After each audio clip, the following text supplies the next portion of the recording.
Έτσι. Τώρα απ' έξω και μπαίνεις μέσα. Αποθήκη. Φίλος μας ο Σάιμον εδώ. Κουζίνα, και εδώ μπορείς και βλέπεις και έξω το μαγαζί.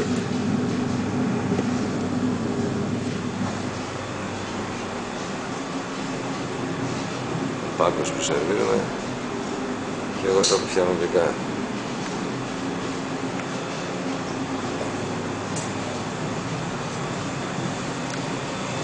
Μόλις έφτιαξα αυτό το σοκολάτα και τα κέικ.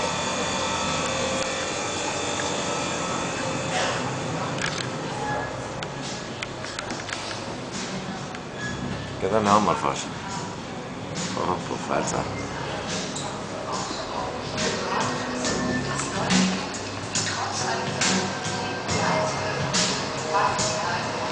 Ένα από πίσω.